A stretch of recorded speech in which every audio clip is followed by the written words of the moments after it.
عمران خان نے پاکستان تحریک انصاف نے supreme court سے بھی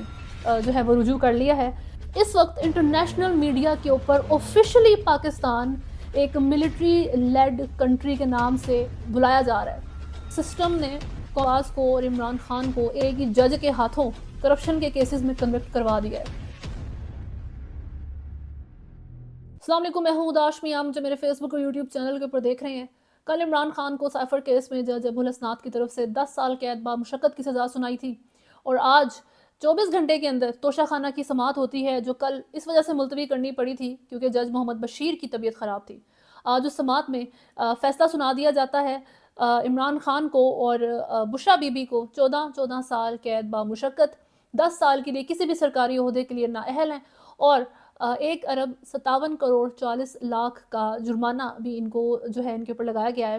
بانی پی ٹی آئی نے جج سے مکالمہ کرتے ہوئے کہا، آپ کو اتنی جلدی کیوں ہے؟ میرے ساتھ دھوکہ ہوا ہے، مجھے تو صرف حاضری کے لیے بلایا گیا تھا۔ اس کے بعد بانی پی ٹی آئی غصے سے کمرہ عدالت سے چلے گئے۔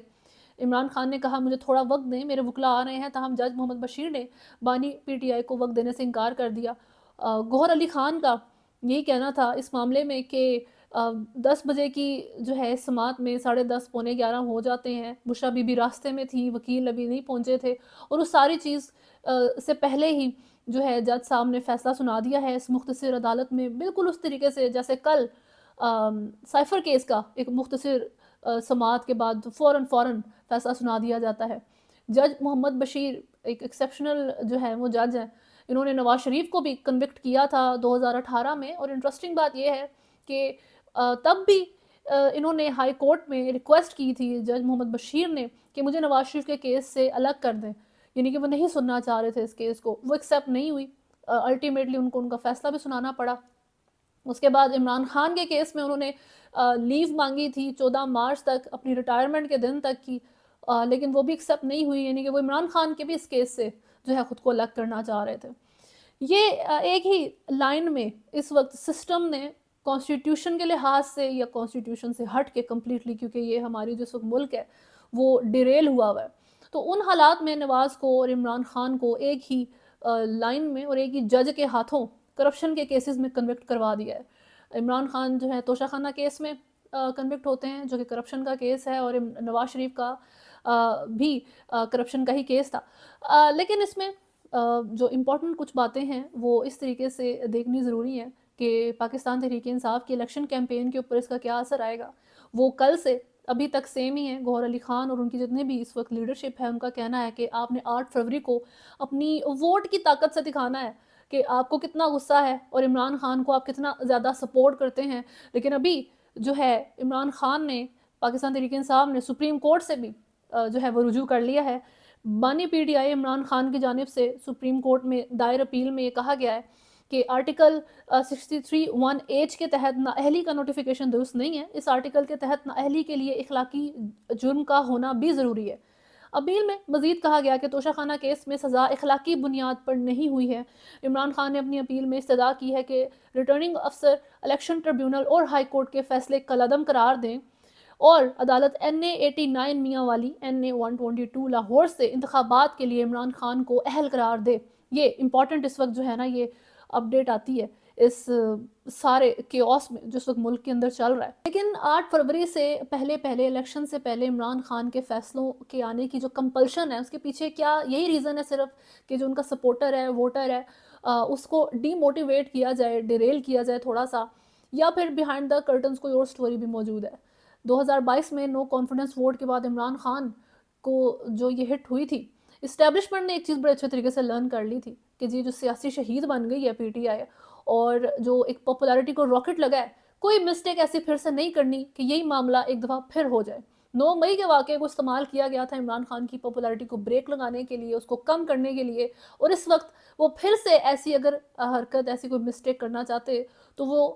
تب کرتے اگر سزائے موت کا فیصلہ آتا۔ سزائے موت کا لفظ ایسا ہوتا ہے کہ جو ایک ایموشنل اٹیچمنٹ ہو سکتی ہے اس کے ساتھ، زیادہ لوگ اس کے ساتھ ایموشنلی ہائپر ہو سکتے ہیں، لیکن وہ انہوں نے نہیں کی، ایک وائز گیم کھیل گئے۔ سائفر کیس میں 10 سال کی سزا ہو جاتی ہے، توشہ خانہ میں 14 سال کی ہو گئی ہے، اور یہ دونوں کیسز چیلنج ہو سکتے ہیں۔ پہلے بھی اسی طریقے سے کیسز ہو چکے ہیں، نواز شریف کے اوپر 10 سال کا کیس ہوا ہے، ٹھیک ہے ڈفرینسز موجود ہیں، لیکن سسٹم نے ابھی